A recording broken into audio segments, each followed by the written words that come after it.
Alright, so if you haven't been following my channel, I am building a long-range rifle, and I'm doing it on a budget. The budget optic I decided to go with is the Leupold Mark V HD, which I'm assuming stands for Home Defense. The reason this is a budget optic, because remember, you got to put it into perspective exactly what the type of optics go on these types of rifles and what they actually cost. If I were to tell you I bought a $3,000 crotch rocket, would you tell me I was on a budget? Or would you tell me I'm buying the best of the best? If I bought a $3,000 car, would that be a budget car? Or would that be a good car? So what's lacking on this that puts this in the budget category? That makes it cheaper than, say, like, I don't know, a Night Force or something like that. It doesn't have night vision. Shit doesn't even have thermal vision. It's lacking some sort of rangefinder on it. It's only got 35 zoom. Night Force and that, they go up to like 50. It doesn't even have a lighted reticle. Now I decided against a lighted reticle because I thought, you know, long-range rifle, what would I need a lighted reticle for? Looking technical service. How's it going today? I'm doing well on yourself there. Not too bad. Alright, so I got a question. I have a YouTube channel and I'm making a video on the Leupold Mark V HD 7x35, but I'm struggling on finding what exactly glass is in there, and I was hoping you could help me out. As far as the exact composition, or? Yeah, like is it German glass, or like what's the model number of the glass? So we get our glass from about 3 different suppliers, 3 or 4 different suppliers all over the U.S. That can come from Asia, that can come from Europe.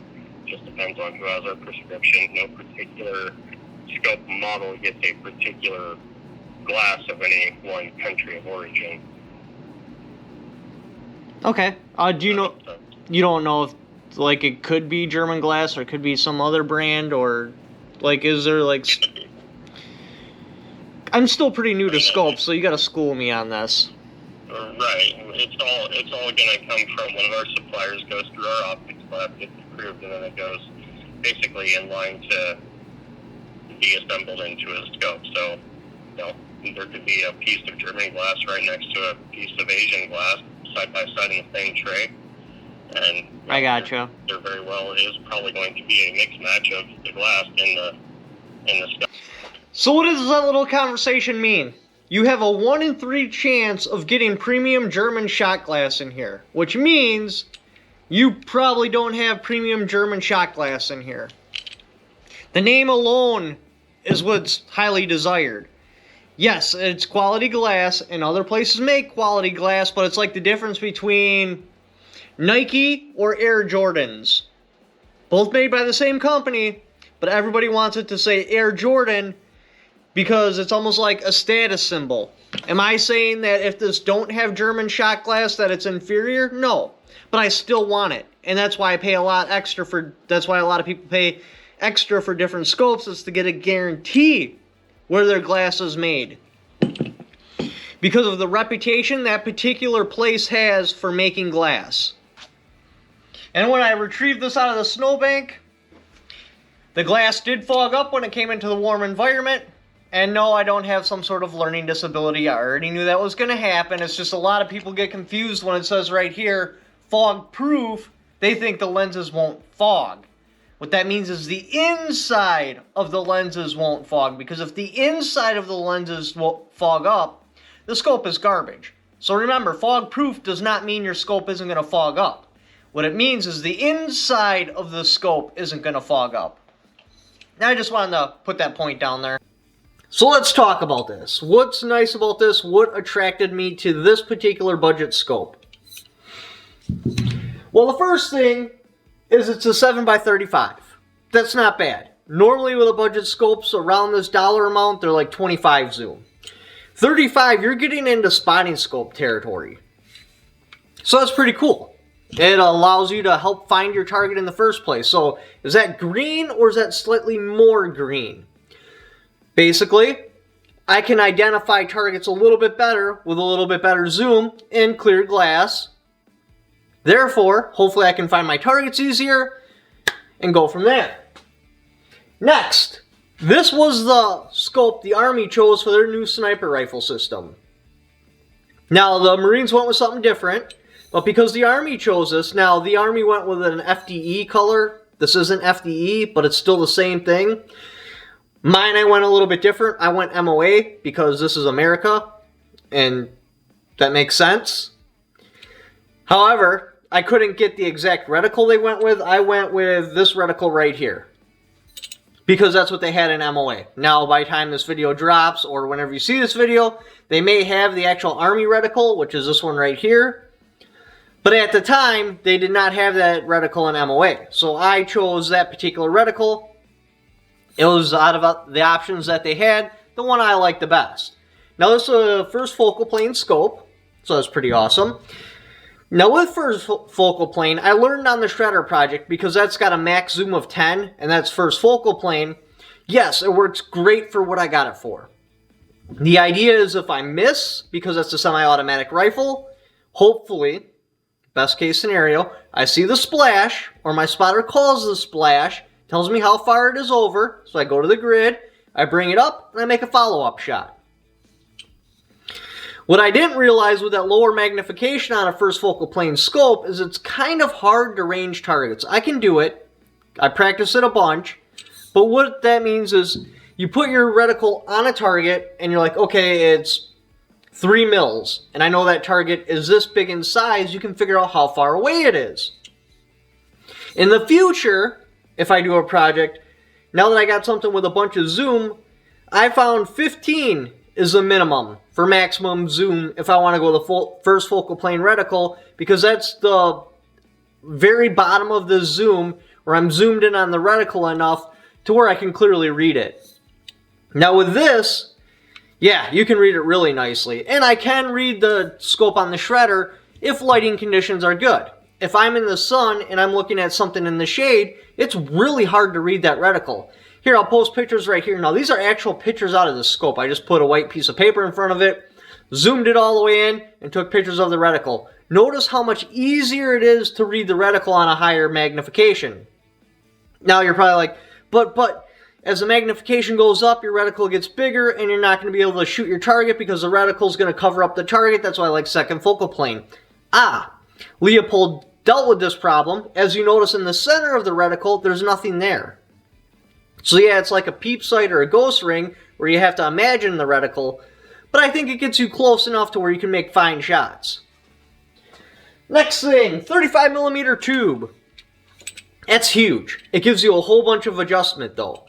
Now I just went with a Leopold mount because I didn't want to screw around and have different size mounts to try to find the right one. This mount is actually for an AR, but the rifle I'm building is going to have a pick rail on it anyway.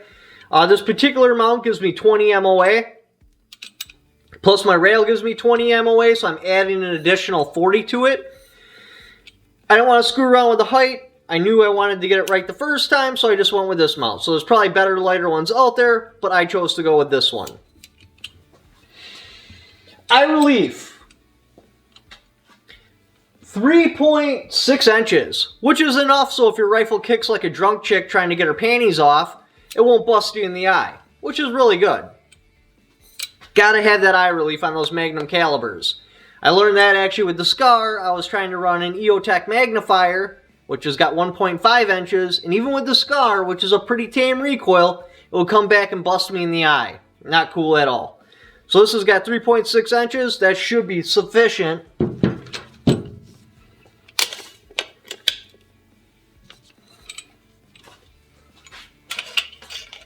That should be more than sufficient to allow the rifle to recoil.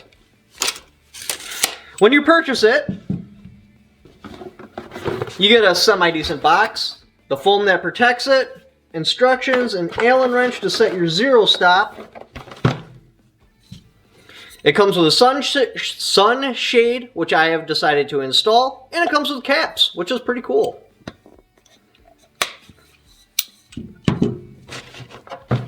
Let's go back to the zero stop for a second. Alright, so Now, I'm still pretty new at long-range scopes, so I don't totally understand what they're saying, but they say there's 100 MOA of up and down adjustment. But there's only 71.5 MOA available on the turret. So I think you set your 0. Then after you got your 0 stop set, because you have to push it in to move it off of your 0 stop. Like when you go back to your 0 stop, it snaps open. So you go once around, button sinks in, and you go around again, and this little tab pops up letting you know you're maxed out. So after you have your 0 set, you get 71.5 MOA of adjustment available on the turret. That's pretty nice. I've never used that much. My idea is I'm just going to use the reticle, because it doesn't matter how quality the scope is. If I use it enough, it's going to wear out. So unless I absolutely have to dial in, I'm not going to. Now, if I have to dial in, I'll know where 0 is again. I mean, several people, Kodo Boy, several people I've watched on this particular scope, they'll say they missed their shot because they forgot to crank back down to 0. So I'm just going to use the reticle unless I have absolutely no other choice, then I'm going to dial in. Now the windage is covered, so your 0's locked in, but if you have to, you can push the button and start adjusting it. But otherwise you'll just use the reticle. The windage is also covered, so this don't accidentally get moved, because that's also a problem. And they have it set up so this mark is right here. I'll take a picture of it and roll it in, but when you're behind the rifle, you can see where your windage adjustment is. So that's kind of nice. Something I would have never thought about. You got your parallax adjustment right here on the side. This is a heavy girl though. Well, I threw it on the scale, it's like 2.6 pounds. So it's a little bit heavier than the girl you take home at bar time. But it does come with a lot of capabilities. With this big a tube, hopefully it'll let enough light through so even at long range you can still make out your targets really nice. So all in all, do I think this is worth it? If you are on a budget and you are building a long-range rifle, this is the way I would go. Because it's got the coolness factor that the Army has it, and it's got 35 zoom, which is really high. That's in spotting scope area. I mean, that's higher than we were as teenagers. So that's really nice. Okay, that big zoom so you can identify targets. You can either shoot at that zoom or you can back down to something smaller if you don't want to deal with the mirage. It comes with your scope caps, your shade. So all you're going to have to do is buy the scope and the mount, plug and play, ready to go. Would I recommend it? Well, you need to be the judge of that. Does that meet your criteria? So for myself, that's what I chose. Is it right for you? I don't know. If you're on a budget, it's not a bad choice. If you got extra money, no, I wouldn't go with that. There's so many more capable scopes out there if you're willing to shell out just a little bit more cash.